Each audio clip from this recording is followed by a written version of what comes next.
Welcome back to Lenz's movie review, episode number 112. Yeah, I was not expecting another one. I just felt like doing this. Okay, this one I'm reviewing the film that came out for the X-Men film series before this film, and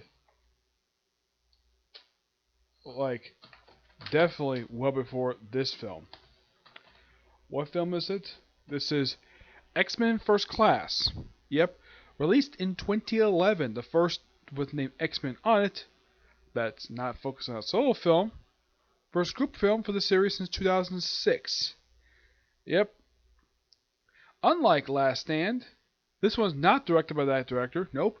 This is directed by Matthew Vaughn. Yep. Matthew Vaughn. As in the same guy who directed the Kingsman movies and the film Kick-Ass 1 and 2. Yep. Same guy. Known for his ultra-violence. Not here. No. This one we get a completely new X-Men cast. And as you see from the cover, yes, Emma Frost in this movie, she doesn't do very much. No, and this is actually the actual first live action introduction to Emma Frost. Though she's not the only one in this film. We have James McAvoy as Professor Xavier. Michael Fassbender as Magneto. Who I like this version a little bit better. He's so interesting. You have Jessica Lawrence as Mystique in her fourth live action appearance today, because she did appear in the previous three films, though they did something quite weird with her. They made her Charles Xavier's adoptive sister. I do not know why they did this for, but they did. It's one of the most strangest things. We also have Maura McTaggart, who makes her second live action appearance. First one since Election Last Stand, though, portrayed by a different actress.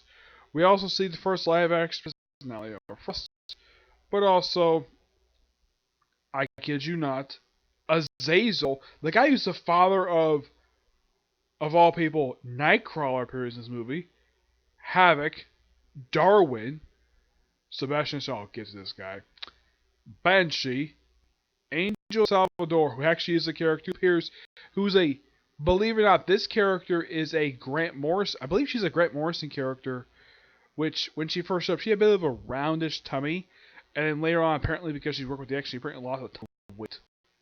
Yep. We also have Riptide, and that's it for major characters. Of course, you have William Strike in the movie, though it's the father of the original one. The film opens up quite unusually.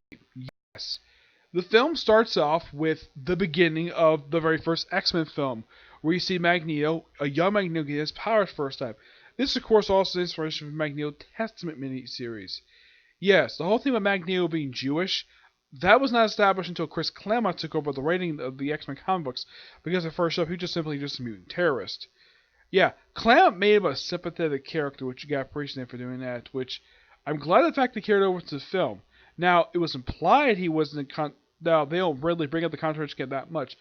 Basically, the first, 10 minutes of this movie is dedicated to that. Oh, yeah, and apparently he's in Auschwitz, of all places. Yes, they do revisit this place next Apocalypse. I'll talk about it in the next review. So, he gets his powers. Aside from moving some metal wire, he also starts strangling people with his powers. Also, the person in charge of the camp is Sebastian Shaw, under Nayless. Yes. Who plays Sebastian Shaw? Why, Kevin frickin' Bacon does. Yeah, when I saw it, I was like, really? Kevin Bacon as Sebastian Shaw. I would have thought, though, that the people who made this movie probably going someone a little bit more. Now, nothing against Kevin Bacon, the guy is one fantastic actor, but come on. Kevin Bacon as Sebastian Shaw. And why the heck is Shaw in charge of a World War II? Why was he in charge of a concentration camp? Yeah, that's completely original to the film. Shaw had nothing to do with Nazis in the comic books. Yeah, he was a mutant businessman who just happened to be the Black King of the Hellfire Club, who has fought the X-Men multiple times over the years. That thing is Sebastian Shaw. The way they portray in the film, it's like, okay, Let's have him be a Nazi doctor who's in charge of Auschwitz for some reason, and have him be the one who also killed Magneto's mother. And this does bite him in the butt later on in the movie. Like, oh my gosh, it does. Yep. And then we jump ahead like 20 years later. Now, Magneto is probably at this point supposed to be, I'd say, in his early 30s, I'd say. Fassbender does look like he's in his early 30s in this film. In the next film, he's supposed to be in his 40s. By the time of X Apocalypse, he's supposed to be in his 50s. I can't buy him being in his 50s for that film because Fassbender, you can easily buy somebody looking the same after 10 years. Not the case when I heard about Dark Phoenix, was set in the 90s. Also, we have the characters wearing kind of basically a early costume. Yes. Now, they wear for this particular film. Next film, nope, no costume. Because Fox had this stupid thing of, get this, it would be completely unbelievable if the X-Men wore their costumes movie. That's why they never allowed to wear their costumes until we'll talk about in the next episode. Now, what's Sebastian Shaw's plot in the 60s? Well, he wants to start World War III. And also gets involved with the Cuban Missile Crisis, which is a true event. Yep.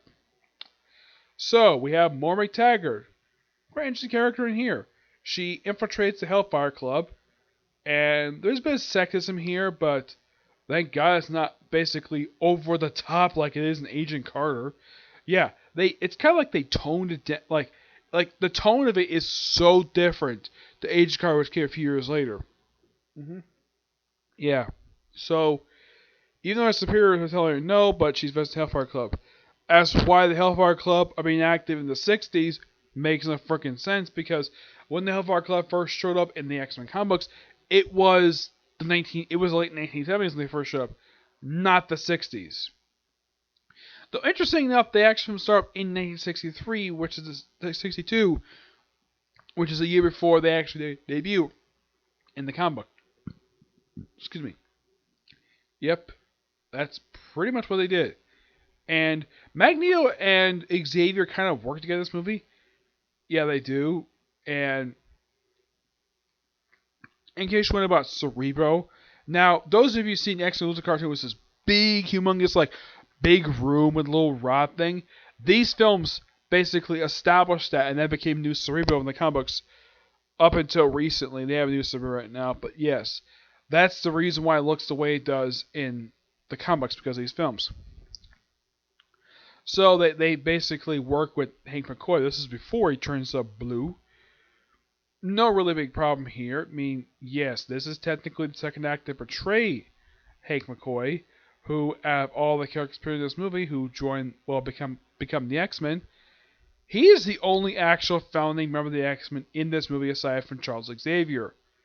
Does Iceman, Jean Grey, does Archangel appear in the movie? Nope.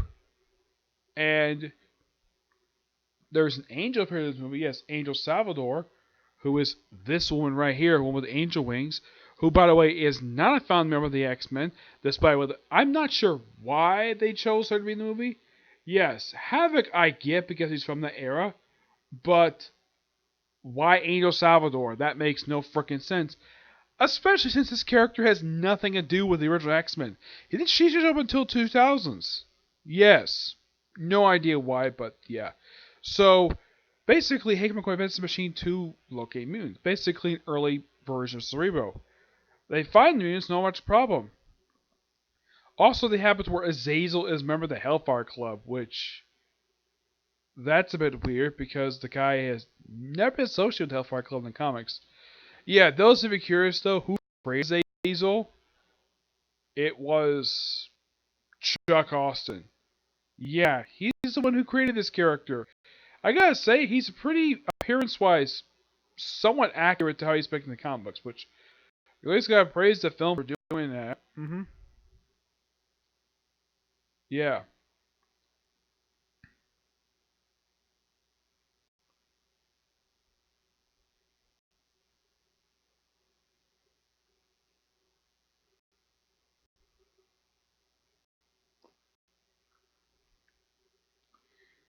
Yeah, in case you're wondering, does Mystique interact with him in this movie? No, he doesn't. Also, he is a teleporter in the movie, which, okay, that part is true. He is a teleporter. But there's no interaction between him. There's more interaction between her and Magneto. Magneto's supposed to be his early 30s, I'd say. At one point, Mystique turns into Rebecca Rand. Yeah, it turns to her version of the character. Now, the thing is, my only guess is that the actress probably reprised Role Bree as a cameo, probably for fan service.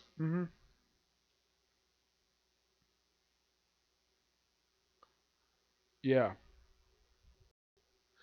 So after this one was the place they're working at, which was the CIA, they get attacked, and then they decide, okay, we need to move these kids someplace safe. And Xavier's like, okay, I know a place. How about taking my house? And in case you watch the X-Men films, this is not the same house. This is a completely different house that was shown in the original films. Yeah, as for why they chose a different house, I have no idea. Yeah, it's particularly quite puzzling. I mean, the house looks completely different to how it was depicted in the X films. There's only two reasons why. One, probably there was some legal reasons, or two, maybe the house was demolished. That's my personal theory. So they set up shop there. Everything's perfectly fine. Magneto helps build an early version of Cerebro. And then, of course, they get involved with the Cube Missing Crisis with the Hellfire Club. And they go down there perfectly fine. Yeah, they have to go down there, and they have to use an early version of like, the X jet, which they just use some kind of, like, jet to go down there. Yep. And they're able to stop Sebastian Stan, who also took over, yeah, here's the, he has his own submarine in the movie. Also, he's the one who made Magneto's infamous helmet he wears in the movies. Yes. Why the heck they established that he had it first? No idea why.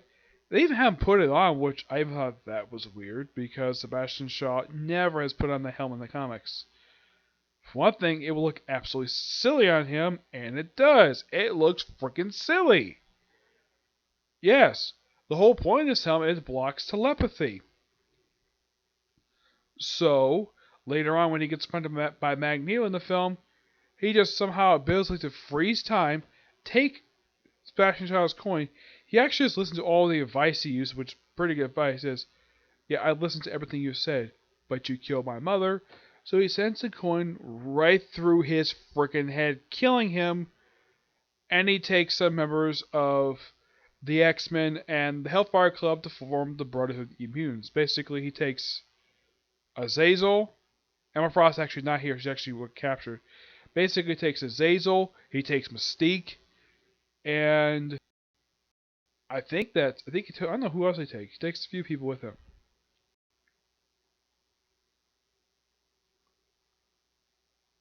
Oh yeah, he takes Angel Salvador and Riptide with him. Angel Salvador never joined the Brotherhood in the comics. No, she never did. Which is quite weird, the fact that they have her join the Brotherhood in the movie. Yeah, it's particularly a little weird. Yeah. Well, actually, she was briefly part of the group in the comics. But she probably had no choice in the matter, but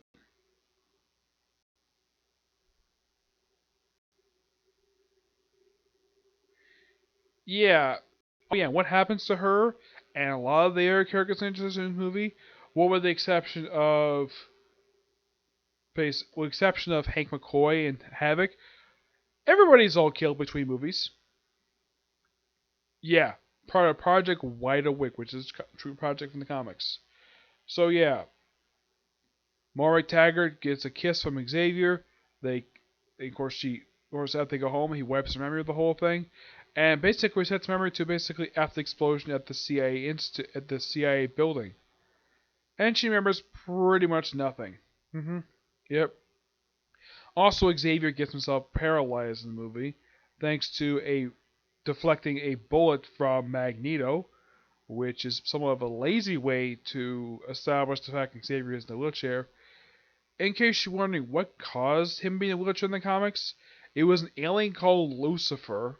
That's not a joke. There's a character called that. He actually made his most recent appearance in the Astonishing X-Men Annual by Master Rosenberg, where he caused a freaking cave which caused him to lose the ability to use his legs. And that's the reason why he uses a wheelchair. Also, in case you're wondering, does he go bald in this movie? No, he doesn't. Not until X Apocalypse, of course. Yep. Also, they have it where Mystique actually wears like an outfit in the movie, and then later on she stops wearing the outfit. It was kind of suggested by Magneto. I mean, yes, Magneto's older than Mystique. Okay, fine. And I thought it was a little weird that she was trying to seduce him. Because here's kind of the strange thing about Magneto and Mystique. These two have barely interacted in the comics over the years. Yes, Mystique has been part of the Brotherhood over the years, which that is indeed true. Yeah. Azazel, as far as I know, has never joined the group at all. Banshee, I'm a little surprised they decided to kill him off screen.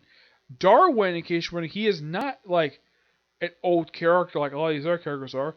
He's the creation of Brubaker of all people. Yes, Brubaker created this guy in the pages of X-Men Genesis.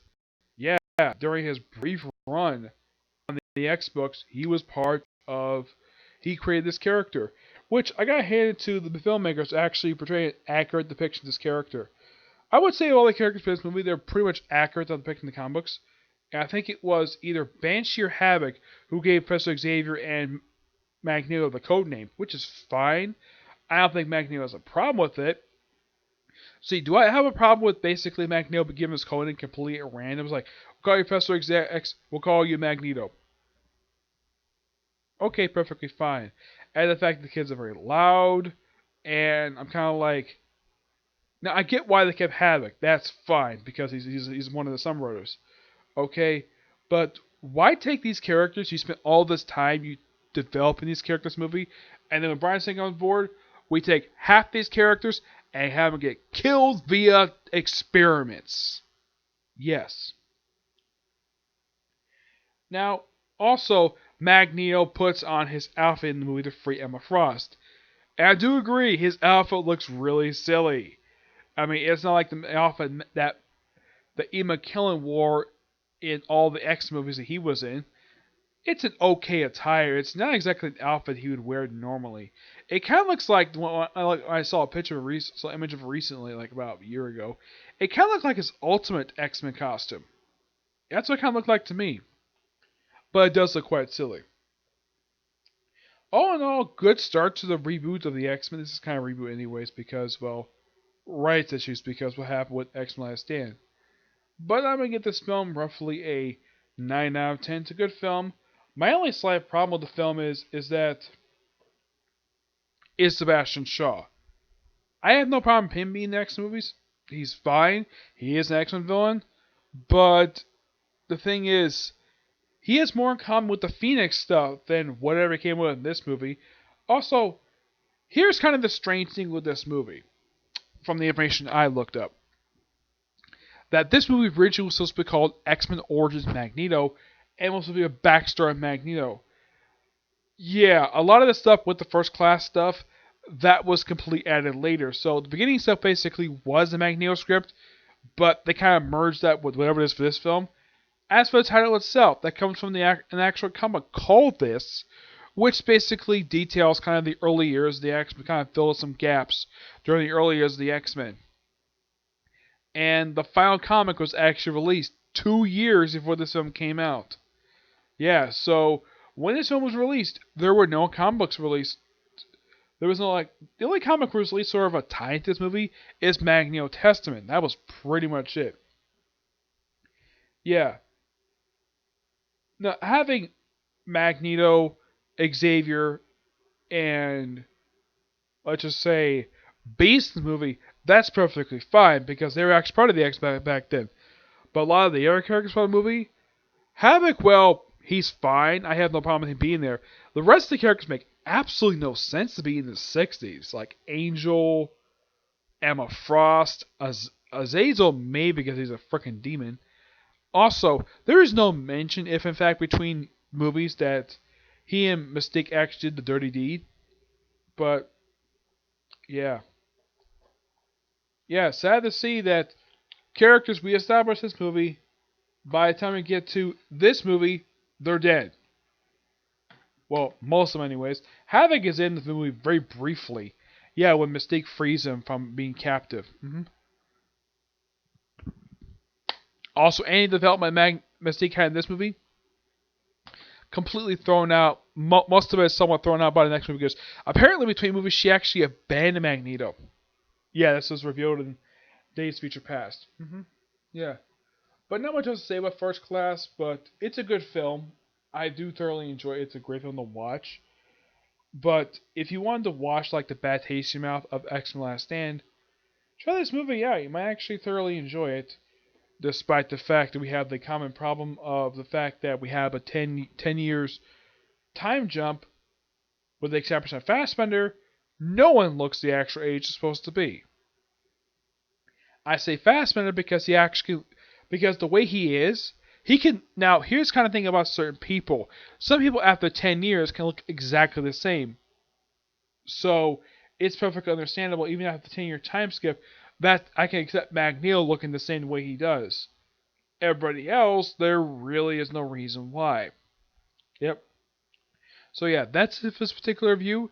My next movie review I would definitely do an X Apocalypse. Yes, I'm definitely gonna talk about that. This one I think I've done previously when the film came out a few years ago. I've done a spoiler review of it, but I feel like doing a review of it for this particular review series. Now, some of you may be curious though, like after I did my last deck of movies, like why am I now doing the comic based movies? Like for example, the X-Men films. I mean, I've already reviewed two Wolverine films, both Deadpool films, and of the main X-Men films, basically, I think there's overall about 3 plus 4. That's basically 7. I've already reviewed two films already. I mean, yes, there's still, of course, the original trilogy to review, and of course, Apocalypse, which is the next video. I would say the only other movie after Apocalypse I'm planning to review Logan. Yep, and after do Logan, then I will talk about some of the MCU movies. Yep. But before I get to MCU, I'm going to talk about a few other films. But yeah, I've been doing movies for a little while. Yeah, but normally I do one video per day when it comes to this particular review series. But I kind of just felt like doing it because I just wanted to. Yep, so that's it for this particular review. This is definitely the last video I'm doing today anyways. So tomorrow, expect to see a review for X Backups tomorrow. Along with a review of the second season of the Shibariso Chronicle, its first film, its only film, and of course, a review of its first miniseries. Yeah, I'm going to do a lot of Shibariso Chronicle tomorrow, okay? See you next view. Bye.